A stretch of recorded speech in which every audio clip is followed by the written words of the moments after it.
Много хора имат натоварено ежедневие, но вътрешно сякаш живеят на пауза.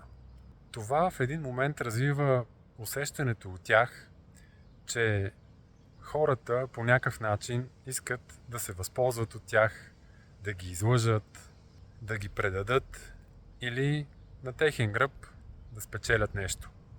И тогава човек започва да се пази и да не рискува емоционално. От друга страна, хората днес имат много контакти, но нямат принадлежност.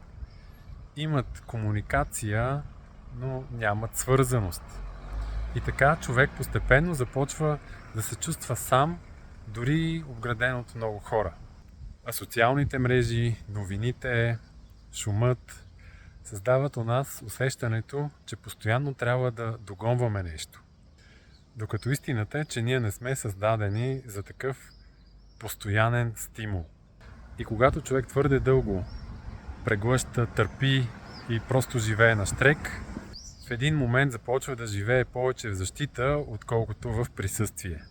И може би хората не стават студени, защото искат, а защото твърде дълго са живели, сякаш трябва да се пазят.